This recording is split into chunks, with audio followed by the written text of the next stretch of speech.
Hello everyone, I'm GregSolomon. And now the image that you're looking at is the image of a character out here on YouTube who goes by the username Gimmeabreakman. This individual made a couple of video clips directed towards me. I watched the first one. The second one I didn't watch simply because I didn't have the inclination to do so. However, somebody private messaged me and told me, you know, Greg, you should watch the first 2 or 3 minutes of his second video clip, and there's enough in there for you to pick it apart pretty easily. And so I did so. I watched the about 3-4 minutes of his second video clip, and I decided to put together this little video clip just showing you the inconsistencies of this individual. You'll find this kind of humorous, actually, I think. The inconsistencies are so glaring and obvious.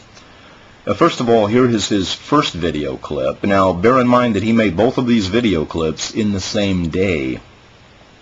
Here's his first video clip in which he whines and complains about me posting a live video link to my video that was DMCA'd, thus making it accessible to everyone out on YouTube.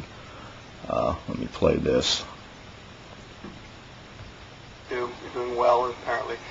But I have to question your decision to repost your video on live video and then put links to it in your latest video, especially after it was DMCA'd. There is a letter of the law and there is a spirit of the law. And although... So, he made this entire video, his first video. It's 5 minutes and 55 seconds, almost 6 minutes long. He calls me the master of the F-bomb. And the whole premise of this video is to state that by me providing a link, posting my video up at live video and providing a link to it, my DMCA video, that I was actually dropping an F-bomb. And the entire premise of this 6-minute video concerns that. And I sent him an email and told him he was just annoyed because I had figured out a workaround of getting my video reposted, even though it had been DMCA'd. I figured out a workaround to get it essentially reposted out here. So then after I sent him that email and told him that, here's his second video, and this is just in the first minute of it. Now listen to what he says here. It's comical and incriminating. I adroitly figured out a workaround to her phony DMCA complaint, and that apparently annoys you. So be it. Actually, the fact that you figured that out, wasn't very. Other people have done that a long time ago. In fact, I think I've done it too. I think I've done it too, he says. So he says he has done it too. Now he sends me a video, a 6-minute video, puts it out on YouTube, whining and complaining and speaking about the letter of the law versus the spirit of the law. Annoyed and disgruntled because I figured out a workaround to reposting my DMCA'd video. He spends 6 minutes complaining and whining about that, and then he comes out and admits that he actually has done the same thing himself. I wonder how many of you remember Mr. Rogers' Neighborhood. Do you remember Mr. Rogers when he would tell the kids a new word? Do you remember that? Remember how he would say it? Well, let me, I give visuals. Let me give you a little audio here, a little imitation of Mr. Rogers. Can you say hypocrisy? Sure you can. And we'll go on just a few more seconds of this video. Don't pat yourself on the back too much. You might hurt yourself. Actually, but it's something that YouTube kind of does have to fix, because what's the point of having DMCAs if people can just do that, right? And it doesn't really annoy me very much. I don't think I even mentioned that. Really? He says he doesn't even think he even mentioned it. And yet that's what his whole first video was about. So we have two glaring inconsistencies. Number one, he says that he has done the same thing himself, and then number two, he, in a complete turnaround, says he doesn't think he even mentioned that in his first video. Well, that's what his first video was about. That was the entire premise of it. So these are just some glaring inconsistencies that essentially makes it really hard to even take this guy seriously. And lastly, we'll just watch.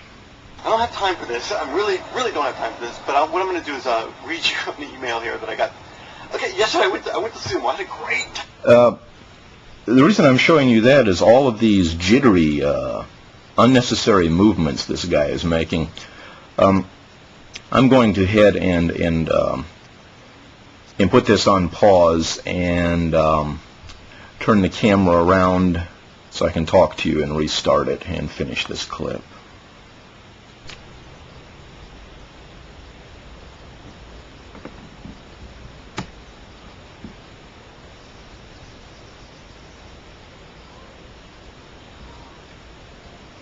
Okay, and this is the continuation of my video.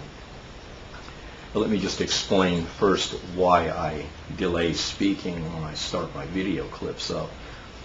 I find that what I need to do is delay speaking in order for the audio and the video to sync up with this camera. There's some idiosyncrasy with this particular camera, and if I start talking as soon as I turn it on, the audio and the video don't sync up properly, and then you have that annoying audio lag when you're watching my videos. So I'm trying to circumvent that by just allowing the audio and video to sync up properly. Okay, now I was initially going to upload a video response to Gimmeabreakman's first video.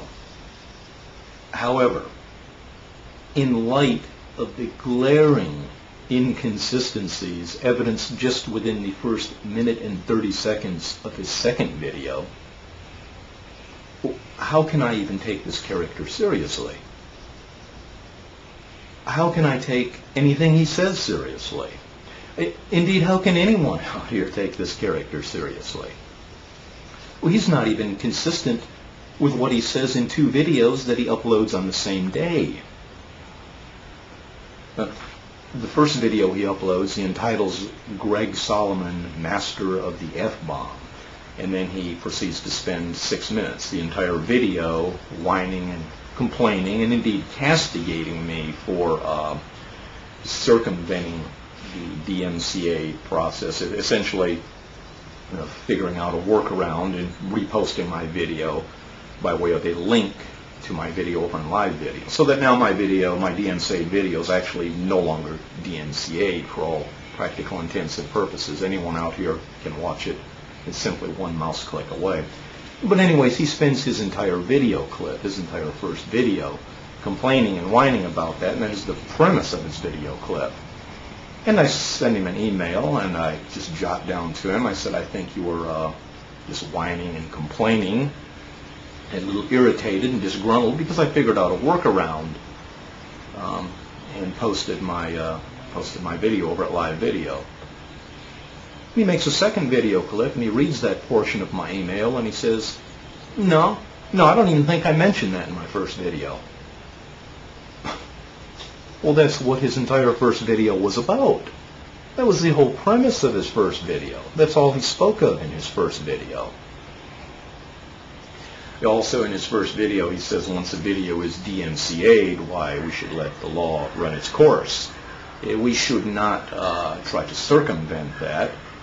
And he speaks about the letter of the law versus the spirit of the law, and how we should not post a link to our DMCA video over at live video. And then he comes out in his second video clip and he says, yeah, I've done the same thing myself. Now, folks, that goes beyond the bounds of inconsistency and enters into the realm of hypocrisy. So, as I said, I can't even take this fellow seriously. He's completely and totally inconsistent with what he is saying.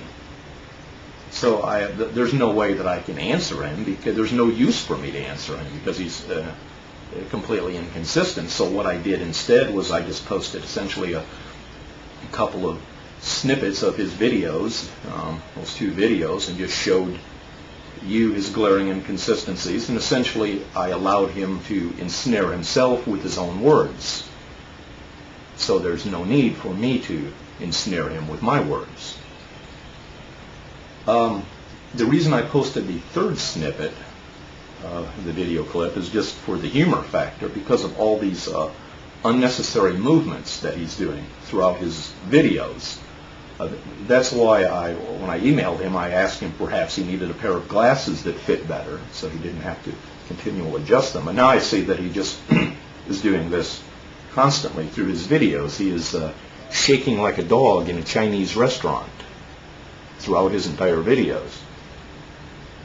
And I just think he needs to calm down and relax, because by doing that it makes it very hard to follow his train of thought.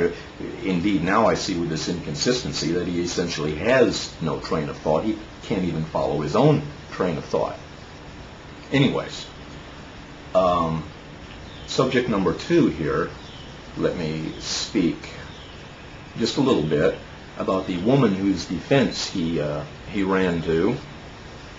And I think he says now he might have been a little premature in doing that. But anyways, she states that I did not approve her video as a video response. In actuality, I did approve her video as a video response, and she removed it as a video response. I know it, and she knows it, so she's being untruthful, and she knows she is. Perhaps there's someone out here who watched my video and remembers when her video was down there at the bottom as a video response, and they can come out here and verify that, because it was there until she removed it as a response. I've also had a few people private message me and tell me to go over and look at her channel, because it appears as if she's attempting to paint her channel as a billboard against GregSolomon by stacking her favorites, her favorite videos, with videos that are anti-GregSolomon, videos that are getting about 70 or 80 views, but they're anti-GregSolomon. GregSolomon is this, and GregSolomon did that, and that's what she's putting in her favorites, sort of using her channel as an anti-GregSolomon platform. And what is this woman, about, 45 years old? Yeah. Also, these people who have messaged me, they said, regardless of what time they go out to her channel, and I've checked this out a couple times myself, they said that regardless of what time they go out to her channel, day or night, well into the night, late into the night, regardless of when they go out there, her channel always says logged on 20 minutes ago, or signed on 30 minutes ago, or signed on 15 minutes ago. It seems like she's never away from her computer. She's never away from her YouTube channel. She's constantly checking it, constantly out there throughout the day and late into the evening.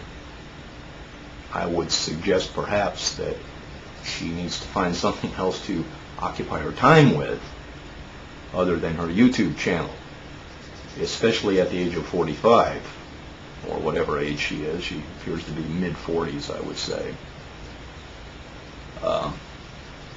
Anyways, as far as she goes, you can essentially just look at just look at one of her videos. You can just see by looking at her, you can see the arrogance and the bitterness in her face. It's just very evident. You can see it right there, and that's all I need to say about that situation.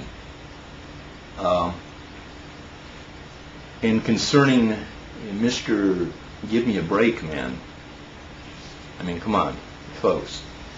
My opponents out here, is this the best guy that you can dredge up to give me a rebuttal?